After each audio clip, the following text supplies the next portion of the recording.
Welcome to the Hyper Guy Motivational Podcast. Thank you so much for being with me today. I have an amazing guest today.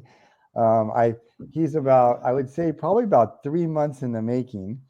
Uh, his name is Dr. Apollo Emeka. Thank you so much for being here today, Apollo. Oh, it's my extreme pleasure. And I love having my fellow Trojans on, especially I'm trying to be a doctor like you, Apollo. I'm trying to catch up with you. But You're almost there.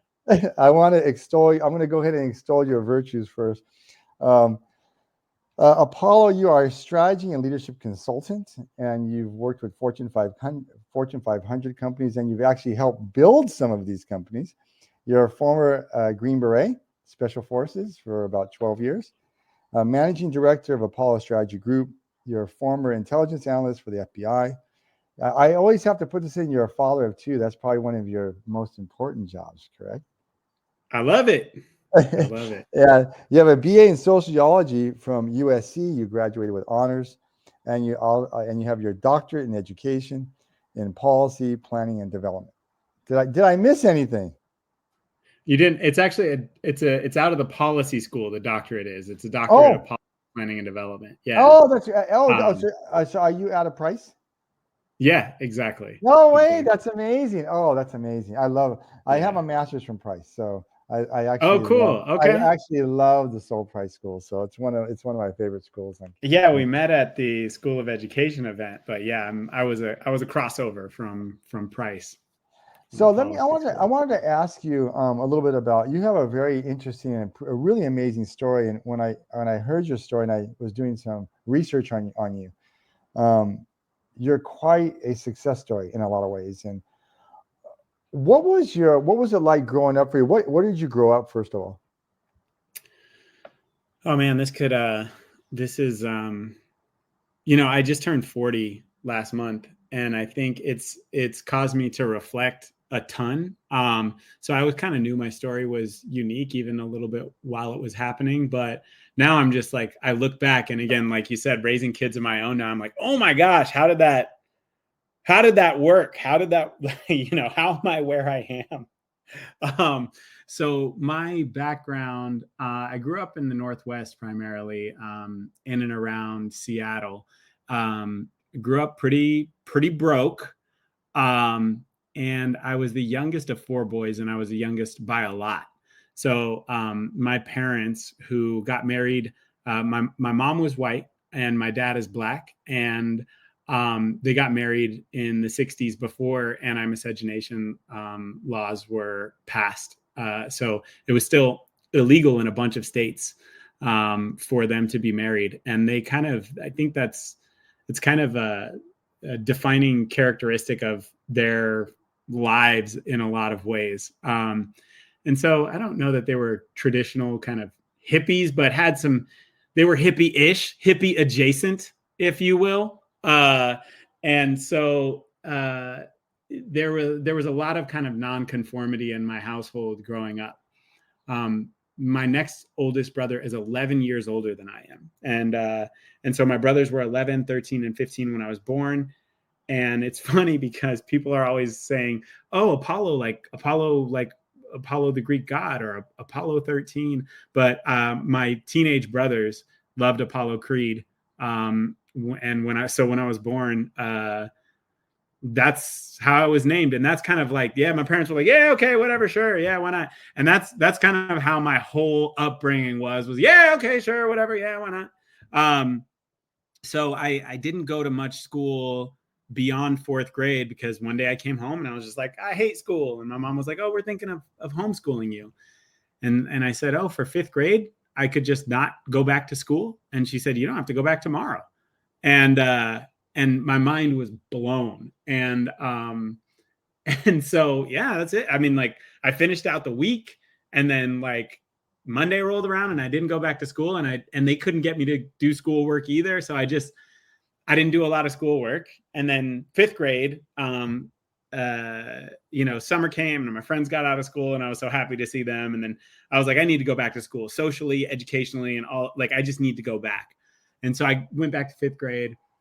and I was there for 5 weeks. And I remember being like, oh my gosh, this is terrible. And I remember the inner conflict and being like, well, but no, I said I was going to come back here and for all these reasons. And, and so I went and told my mom, I was like, Mom, I remember why I didn't want to be here. This sucks. And she's like, oh, well, just don't go. And so that's basically my whole, fourth grade through 12th grade until I finally dropped out. It was a little bit of in and out of school, all the way, up to the point that I dropped out. So Apollo, what were you doing that whole time? I mean, did you know what you wanted to do? How would you occupy your days? And did you have an idea of what you wanted to do at some point in your life, or how did you manage all that? And how did your parents manage all that? Yeah. So I think I wanted to know, I mean, I knew what I wanted to do from the time that I was 13. And so, I mean, I was like, my third parent was a TV. And I loved TV. I loved video games. So I spent a lot of time watching TV. My mom was a substitute teacher, so she would work occasionally. But I mean, I'd be watching soap operas in the middle of the day with her, watching Oprah in the middle of the day with her. And so I watched a good amount of TV, but I grew up in this kind of rural environment, and I would, ride bikes and build tree houses and all this stuff, a lot of this stuff by myself. Until I was 11, my brother came back from college. He graduated and came back from college, and he kind of took me under his wing and took me to Seattle. So I grew up in this really predominantly white environment until I was around 11.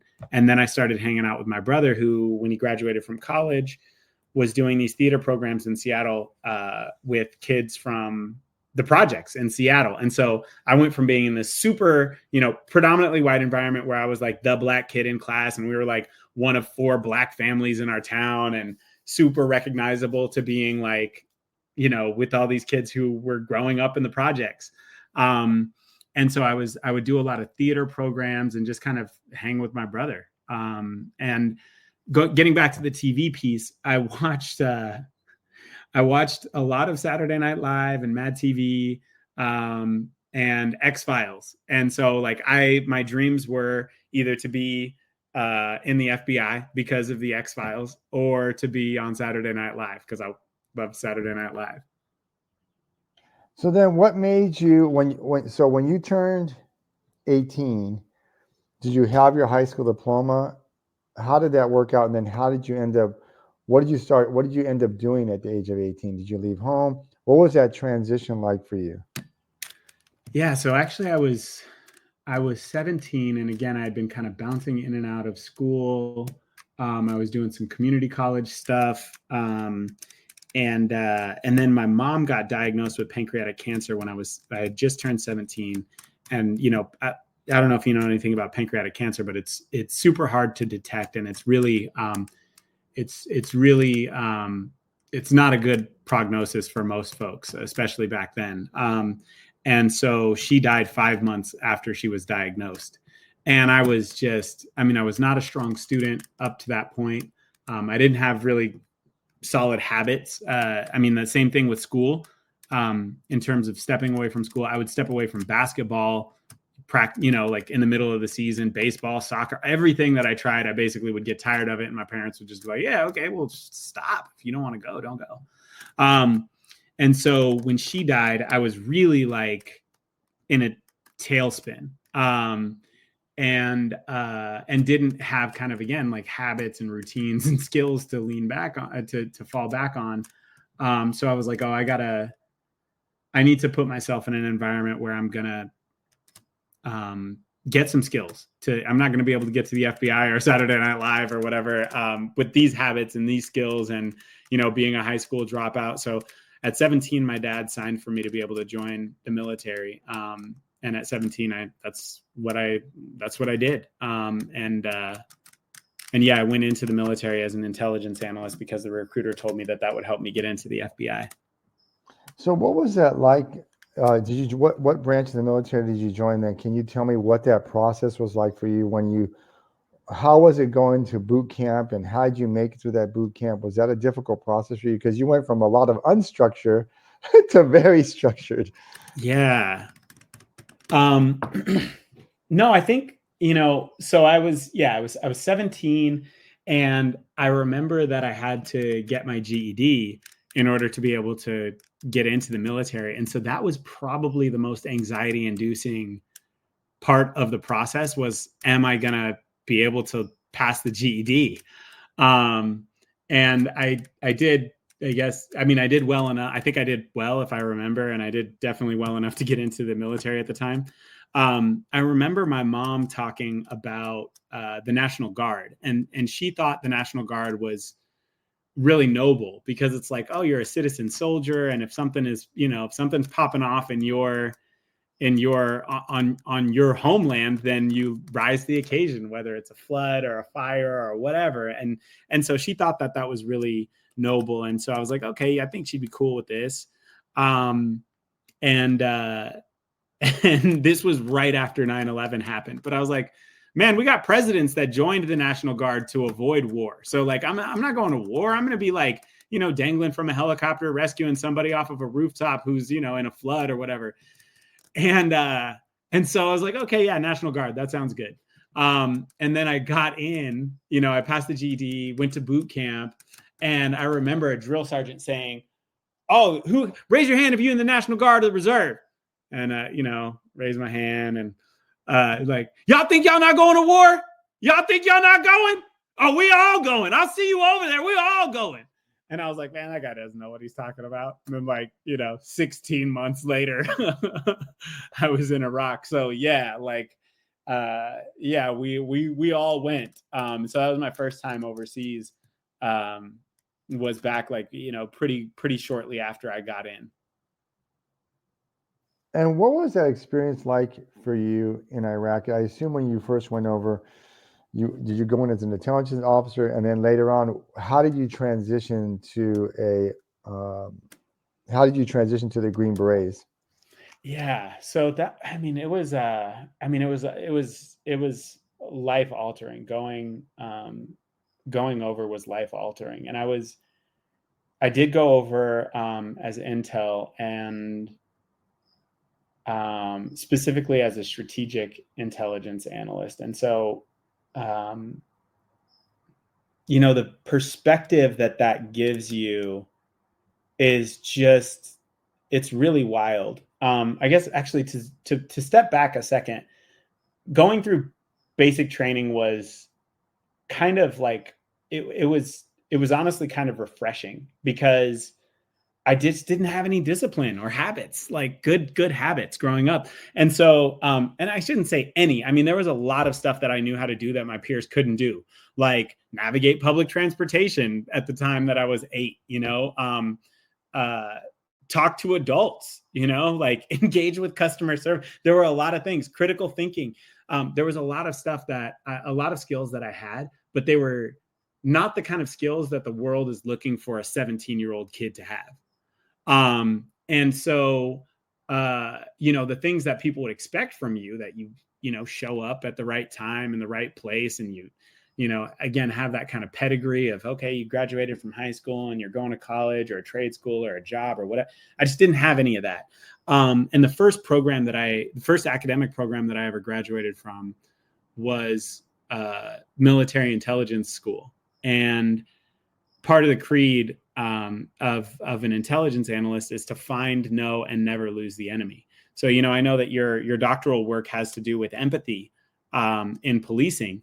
And a lot of what I learned is empathizing with the enemy, because we have to, in a kind of very non-judgmental way, understand enemy forces and kind of hostile actions and intentions. And I learned how to do that in an academic kind of way, a very structured kind of way, so that I could play the role of the enemy when we would go into planning, and you're in operations planning, and you're literally sitting across the table from the folks who are planning operations, and you're playing the role of the enemy. And so it was really interesting being deployed and having that role of playing the role of the enemy in a counterinsurgency fight where it's a 360-degree battlefield, and the enemy is not an organized nation state military force, but it's the enemy is aligned by a vision, by a cause, by a set of beliefs, and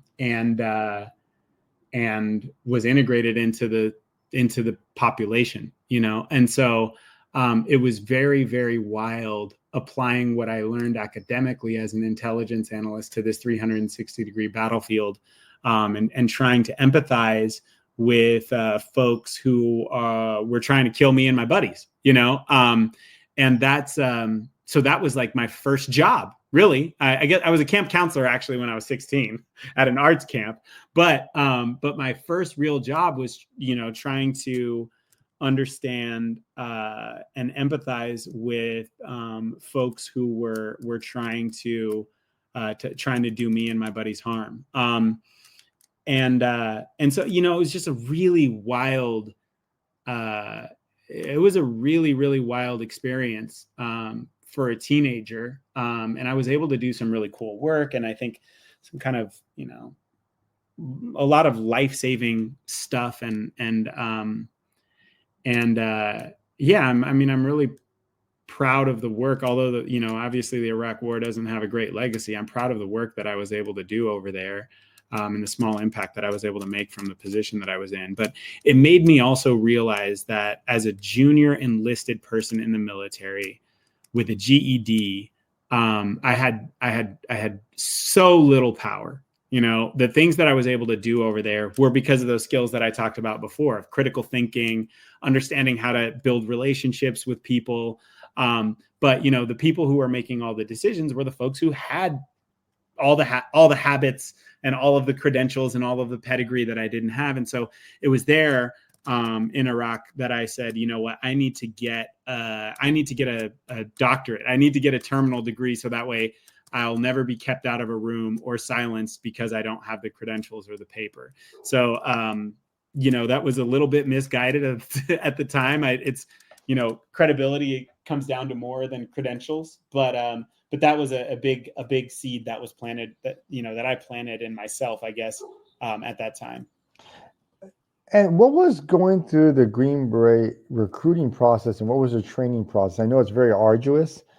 Was there, when you were going through there, did you ever doubt yourself? I know that some of the other people that I've had on the show before, and you look like you're in great shape, but you're not looking like a bodybuilder. I think a lot of times when we think of Navy SEALs and we think of those, we're thinking like they're just absolutely like these, look like Conan the Barbarian. What was that like getting through that? What was the process like getting through the Green Beret training? Did you ever doubt yourself? Did you ever think, I can't do this? And how did you get through it? I didn't doubt myself until right now in this very moment, man, where you just said that I'm not big enough. So actually I gotta go hit the gym. I gotta go hit the weights, and see, they can't hear right now because you're muted, but trust me, people, he is laughing his ass off. Okay. But yeah, so I mean, the Green Beret process was really, it was arduous at times. I think, well, the way that I got there is, so I ended up coming off of active duty that time in Iraq. And I actually, through a conversation with my brother, who had just gotten a job as a professor at USC, was like, hey man, you should move to LA, go to community college and try to transfer to USC. And he's like, you can pursue the FBI and Saturday Night Live from LA. And I had never been to LA. I'd been to Disneyland once when my brother took me when I was 13, but that's not LA. And so I just took him up on it, came off of active duty and moved straight to LA, went to community college, transferred to SC. And then I got this internship at the FBI after my senior year. And the whole time I was still in the National Guard. So basically on reserve status. Got this internship at the FBI and ended up, converting that into a full-time position. So when I graduated from the FBI Academy, I was kind of like, what am I going to do? I came back to LA and I was working out of the LA field office, and I was like, what am I going to do with this military career? Should I get out? I don't really want to become a commissioned officer. I know I want to go to grad school. What am I going to do with this thing? And I went to this training, and I sat in between two guys who were intel dudes who had supported special forces units, who had supported Green Berets. And I told them like, oh yeah, I used to want to really try out for that. And they were like, oh, well, why didn't you? And I was like, well, I wanted to get kind of my civilian life straightened out. I wanted to get my degree. And they're like, well, you have your degree now, right? And I was like, yeah. And they're like, why don't you try it out? And I was like, yeah, okay, yeah, I'm going to do that. So then I called around and I figured out how to try out. And so the what was it called? Oh, Safari, Special Forces Readiness Evaluation, I think is what it's called. So like this, unit in California you do the Safari with, and you have to do a PT test. It varies. It changes all the time. But when I went through, it was a PT test, a ruck march, pull-ups, swim. I don't know. It was a bunch of different activities. And I had always been pretty athletic, but I had never been competitively athletic. And I knew that probably the kind of most challenging thing was rucking. I'd never had any experience like putting a heavy pack on my back and, having to move quickly for a long time over a long distance. So I was in the FBI. I lived 8 miles from work. I lived 8 miles from the field office. I just grabbed and I knew that the training weight, it's 45 pounds dry, but you have to add water, right? And so I was like, okay, what's that? That's like 60 pounds. So I went and I bought like a 60-pound bag of concrete and just tossed it in like this regular cloth backpack with no frame. I had my buddy pick me up. He lived near me and picked me up from my house. And I was like, okay, I'm going to ruck back from work. And I'm going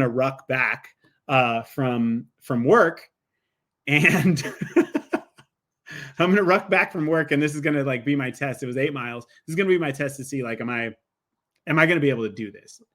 Am I going to be able to train up to this? And so literally like 5 miles into my ruck back home from work, there, like my back was breaking. I had what was a 60-pound bag of concrete plus my clothes in the backpack. And like my back was breaking. And like at like 4 or 5 miles, there were like tears streaming down my face. I contemplated calling my girlfriend at the time, who's now my wife, and being like, come get me. I'm not gonna make it. And so then I get home, I walked all the way home, and I get there and I'm just like, my back is broken. My spirit is broken. I'm like exhausted. And I'm like, I am not cut out for this. So I was telling a buddy about it, and he was like, wait, you did that with like a regular backpack? Dude, you need a ruck. You need a frame.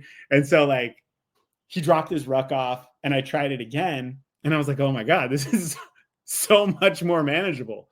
But one of the things that I think is defining in my preparation, and it's kind of how I've approached life in general now, is I'm like, okay, well, if I have to train with 45, 60 pounds, whatever, I want to overtrain, because I know how important rucking is. Like for the selection process, the actual selection process for Green Berets, which is 3 weeks long, you pretty much have a ruck on the whole time.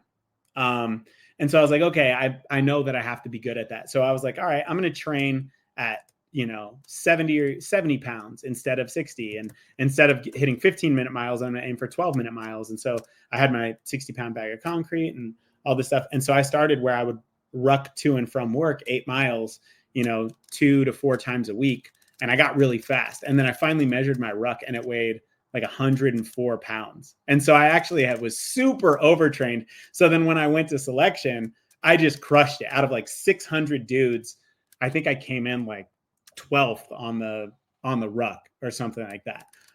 So you go through the whole selection process. That was a little nerve-wracking.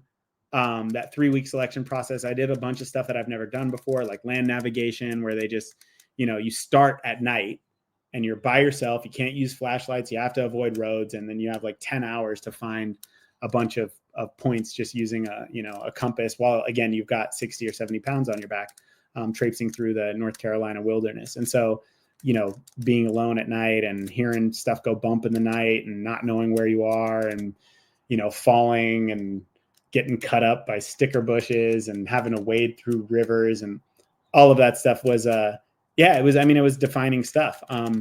But I think and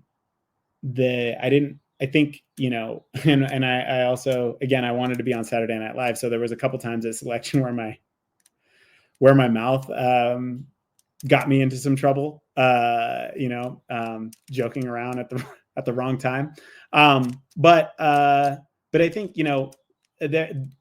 the times when I doubted myself the most was probably when I got into when I got selected. I went through this 3-week selection, got selected, and then you go to airborne school and you're jumping out of planes. All that was like pretty chill too. And then you have to, going to the Special Forces qualification course, you are required to learn a language. You're required to have a technical specialty. You're required to pass the small unit tactics, which is like a little mini ranger school, where you're, just conducting raids, recons, ambushes over and over and over again. And then you have to kind of be able to pull all of that stuff together and be a member of a team and integrate your technical proficiency, which mine was communications, with the tactical stuff, with the team building stuff, with the everything. And the hardest part for me was small unit tactics. That was the hardest part, not physically and not even like content wise, but just not knowing if I was going to have to do it again. Cause it was like 8 or 10 weeks long. And if you didn't pass, you wouldn't know if you passed until the end. And if you didn't pass, you either got to like, hey, never be like, you can't come back. We don't want you and you can't come back. Or, hey, we're going to give you another chance to do this of 8 or 10 weeks. And so that not knowing was probably the most difficult time for me of understanding, am I going to make it or not? And ultimately I passed it just fine. But that was probably mentally the hardest part. Yeah. And I think that's the point I always try to get to. I think I see people like yourself that are in great physical shape, but it's the mental side that I'm always impressed by. It's that mental fortitude. So there's the physical body part, but it's just the mental fortitude to be able to get past those barriers that stop a lot of people. Yeah. So can you tell me, what do you think that you possess, or what do you think is that you need to work on, or people need to work on, in order to get through those difficult times? What do you suggest for people to get through those kind of difficult times and push through those? Yeah, it's a great question. I think that there are, I think it's about finding the right blend of like actual physical preparation and then the mental preparation. Because I saw a lot of guys who had, way more tactical experience than me, way more deployment experience, dudes who were kind of like more fit than me, who didn't make it. I think probably the attrition rate was somewhere between 85 and 95% of like from the beginning of the pipeline all the way through, for my specific teams. And then, so like watching these people who seemed kind of legendary to me. And then it's like, oh, but they failed something, or they had some disciplinary issue, or they had some whatever. It was really wild. So I think that's part of the thing that's really challenging in life, is like, well, how much of this is mental and how much of it is about how I'm actually prepared in the real world. And for me, again, it was like, well, okay, I know that I'm going to have to be doing a bunch of stuff that I've never done before. Right. And I know I'm going to be engaging with other personalities, people who differ from me in terms of how they look at the world, whether it's politically, philosophically, their backgrounds and upbringings. And so that's tough enough if you're at like a cocktail party, right? Like going someplace with people with differing views and being there for like 2 hours and making it out the other side, with more friends than you walked in is tough. So you add that, you add the issue of having, carrying a bunch of weight on your back, of not having slept, of not having eaten, and the personality dynamics just become all the more challenging. And so I said, I'm just going to make the ruck a non-issue. I'm going to make the ruck. And so that's what I continued to train with incredibly heavy weight, because okay, like there's a mental component to rucking, but then there's also there's just a are you physically prepared to do this? And my goal is, I think a lot of people don't really respect their willpower. And by that, I mean, they're just like, I'm going to let Apollo tomorrow. I'm going to let tomorrow Apollo figure that out. And Apollo tomorrow will just have to muscle through it, and is going to have to live with my consequences, the consequences of my actions or inactions. And for me, I'm trying to set Apollo tomorrow up for success. So that way Apollo tomorrow doesn't have to dig deep, doesn't have to find the will to muscle through a thing, because I prepared today so that I don't have to use any willpower tomorrow. Right. So, but I think that knowing what to prepare for and in what ways to prepare, and, that's where people get messed up, because they either don't prepare at all, or they try to be perfectionists and they try to be 100%, 110% prepared on 100% of the things they have to do. And so, the way that I think about it is if you want to have a strong willpower, a strong mentality, and strong perseverance, you have to have confidence for that. And you will know if you're lying to yourself. So step number one is be excellent at the things you actually have to be excellent at, that's step number one. And then the the mindset piece kicks in. So, that's probably not, No, you hear a lot of these go ahead. I was going to say, Apollo, that actually is, and I know I only have maybe 20 minutes with you, so I really want to, it really kind of gets to the core of one of the reasons I wanted to have you on here. You're just so energetic. You have so much energy, and you're so focused and relaxed how you achieved your goals, which I'm so impressed with, because you translate that same kid that you talked about, that same zest and zeal for learning and life, and you've just kind of expanded on that through your life.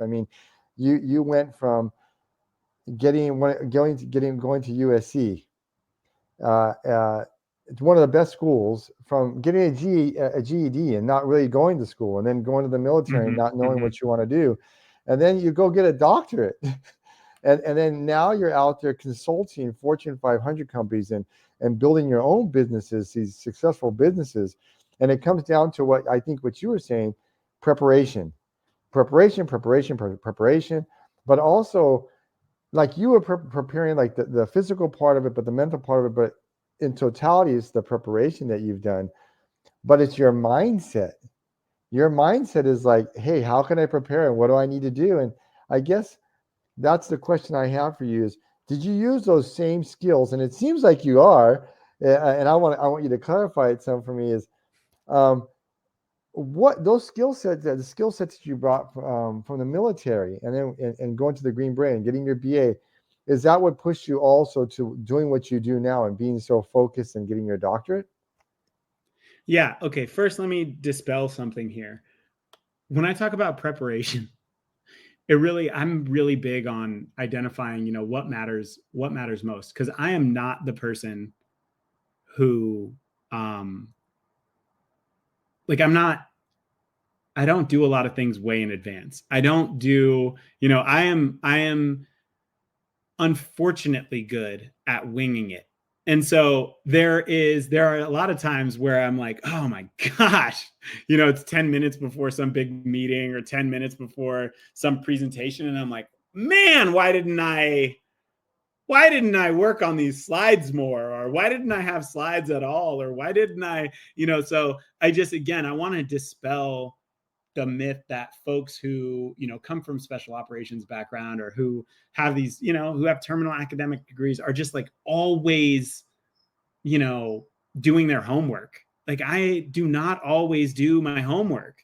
And that's part of the way that I've been able to kind of have multiple lives. At one point I was in the FBI at the same time that I was in a doctoral program, at the same time that I was going out of the country a couple weeks or a couple months out of the year as a Green Beret, at the same time that I was a newlywed, at the same time that I had a fledgling business, and you can't do all of that stuff by being perfect at checking every single box. So I just wanted, like, anybody who might be listening to this thinking like, oh, I have to level up my game everywhere. It's like, no, you probably, if you're not getting what you want, you probably have to level your game down in some areas and not invest and rely on your natural skills and your natural instincts to kind of get you through certain moments where that you have strengths, but so, for me, it's really about identifying what matters most. And we use this framework. I developed it in my doctoral program, and we've built on it and iterated it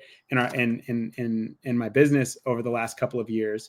But I call it the PLE system. And so it's just 3 elements. You have to do these 3 things well in order to be successful at anything. And PLE stands for prioritize, leverage, and execute. So prioritizing, I like to explain this through the analogy of mountain climbing. Prioritizing is all about, surveying the landscape, looking at the mountain range, looking at the weather patterns and the clouds and what are the opportunities and what are the challenges out there, and then picking a mountain and saying, that is the mountain we are going to climb. So that's what prioritizing is all about. And you want to be thinking big and bold and ambitious. And then leveraging, this is where you take that big, bold, ambitious hat off and you put your lazy hat on and you say, okay, that's a tall mountain. How do we make getting to the top of that mountain easy? And so leverage is all about figuring out how you use technology, information, people, and systems. The acronym is TIPS to build out that base camp at the bottom of the mountain to make climbing that mountain easy. And then execution is all about, it's essentially project management. It's deciding who is going to do what, by when, to what standard. And so you're basically charting that path up the mountain and then actually walking those steps. And so, I think that you can diagnose any personal challenge or ambition or any professional challenge or ambition at any scale. Again, like a kind of daily task to a long-term corporate strategy to how are you prioritizing, how are you leveraging, and then how are you setting up for successful execution. And we found that folks tend to have mindsets and skill sets that vary across the different elements, prioritizing, leveraging, and executing. And so we built this assessment that you can take. If you go onto our website, apollostrategy.com, you can take this free assessment based on your career level. And so you can say, like, I'm an executive, and you go through the assessment takes about 15 minutes and it'll tell you, are you executives kind of need to live in prioritized land mostly, right? And so this will help you understand, where is your mindset and your skill set, and where does it need to be in order to be successful in your role. So you can take it as an executive, a manager, an individual contributor, or a startup executive. And I'm high prioritize. Like my mindset is high prioritize. So I like sitting back and choosing the mountain range, choosing the mountain, predicting the weather, figuring out what's going to matter most, what are the areas on that mountain that are most likely going to be threats for avalanche. So I'm super high prioritized, but some folks are on the other end of the spectrum. There's a guy on my team who we've been best friends since first grade, and he works in my company, who is super high execute, and he just wants to be charging up the mountain. So again, that's how I think about, mindset and skill sets aligning, is that you have to prioritize, meaning knowing what must be done. You have to leverage, meaning finding ways to make those things easy. And then you have to execute, which is pulling those levers and doing the stuff. Apollo, what's the most common problem you see in organizations and like the common barriers why organizations fail? Why organizations fail? It's you can categorize any problem in those three ways, right? It's either a problem of prioritizing, meaning they chose the wrong mountain, or they chose no mountain at all. And they just like told everyone like, hey, go take that mountain. And I think everybody has been a part of a team where they have that kind of feeling where they're like, wait, what are we doing here? Why are we here? Which mountain is it? Is it that one? Is it this one? Why is it that one? Right. So I think that a lot of organizations have prioritized problems, but then you can also look at leverage and say, oh my goodness, we're not, organizations have a hard time leveraging technology effectively. And, there's oftentimes a more is better kind of approach when actually more can kind of introduce more confusion. How do you think about information flowing into and out of your organization? You can get hung up there. People, having the right people in the right seats and holding them accountable and giving them the tools to hold others accountable, and then systems and processes. So, I mean, there are lots of ways to kind of fail in the leverage arena. And then execution is, are the deadlines clear? Is ownership and responsibility of each task clear? Are the standards for those tasks clear? So I think that it also depends on kind of the life cycle of the organization. So a lot of startups fail because they fail in execution. They have some idea, right? Startups are notoriously under leveraged. You don't want to build leverage too early in a startup, because you might pivot and change and go want to chase another mountain. So you don't want to build this sprawling base camp at the base of a mountain that you may pivot on, right? And so for startups, they have to be able to prioritize and execute, and constantly iterating and refining. So I think startups fail when they either they don't get that prioritize, execute cycle right, or they stay stuck in it for too long and they fail to actually start putting leverage in place where they can. With the bigger organizations, you're more likely to run into like prioritizing and leveraging problems. Again, like you have these massive teams that don't understand where they're going or why. And it's just incredibly tough. There's silos, there's technology gaps, there's data challenges. So they're not building the appropriate leverage. So I think it depends on where the organization is. But the cool thing is you can diagnose any one of these challenges by saying we have a prioritized problem, a leverage problem, or an execute problem. I love this. I love your system. I've never heard of anyone explain it that way. It's a very, very, to me, it's a very systematic way of looking at an issue and pulling it apart. If somebody wanted to get a hold of you to do some work for their organization, what is the best way to get a hold of you? Man, LinkedIn is like TikTok for me. I love me some LinkedIn. So if you want to find me on LinkedIn, I'm Apollo Emeka. If you know this guy Fig, you can reach out to Fig and he'll put you in touch with me. But no, really, LinkedIn is my go-to. So I would be thrilled. I mean, the funny thing is, I don't know if you're listening to this and you've never been on a podcast. We also have a podcast. And so it's funny, you think about the people who are making podcasts as just like existing in like podcast land. But we're not in podcast land. Like I'm sitting in my home office. I'm a person. And if I got a message from somebody on LinkedIn that was like, yo, I just heard you on Fig's podcast. That was awesome. Or, hey, that was confusing. Or, hey, whatever. Like I would be thrilled. Okay. I would be thrilled to know that somebody heard this and got something from it. And I would love to engage in a conversation with you. So find me on LinkedIn is probably the best bet. Or like I said, again, apollostrategy.com. That's not plural, that's singular. apollostrategy.com. If you want to go take that assessment, it's completely free. And it gives you about a 40-page customized report based on your responses. Paul, what's also your podcast? Plug your podcast. Oh yeah, the podcast is really cool. So it's called the Achievement Index. And what we do is we have notable leaders take the Achievement Index, take this assessment, and then we invite them onto the show to talk about talk about their accomplishments through this lens. So it might be like, hey, how did you accomplish these big things? You have like no execute, or it looks like, you know, you are your score shows that you have a high leverage mindset. How's that showing up for you? So super cool. Yeah, and I would love for you to check that out. It's called the Achievement Index. And I also note that you have a very good presence on YouTube as well, and you have a wonderful on YouTube. You actually have a wonderful video on imposter syndrome. So if anybody has a chance to go on YouTube and check that out, and this is my final question I want to ask you now, because I want to be respectful of your time. I appreciate it. At the end of your life, what do you want to be remembered for? When you're no longer on this earth anymore, when people think of you, what do you want to be remembered for? Man, that's an important question. I think that everybody should be asked right now. You know, you and I have talked about it. It's just such a divisive.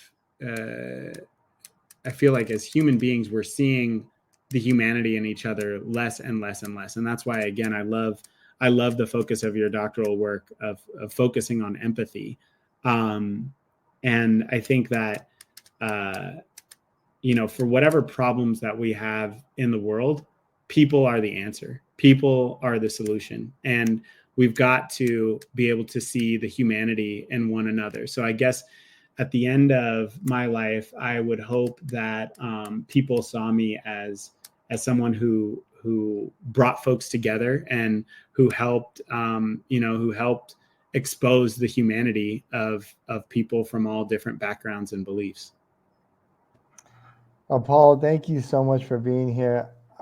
You have such an amazing story. I could go on for like 3 or 4 hours with you. Well, you can tell I can too. I know how to talk. Okay. So I'm sorry. And you're welcome. You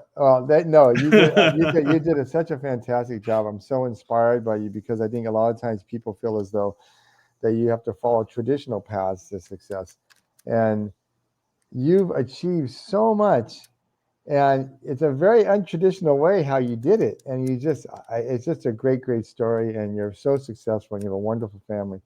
Thank you so much. I thank you, fellow Trojan, for being on here, and fight on. And till next time, everyone, to our next great guest like Apollo, take care and keep learning. Bye-bye.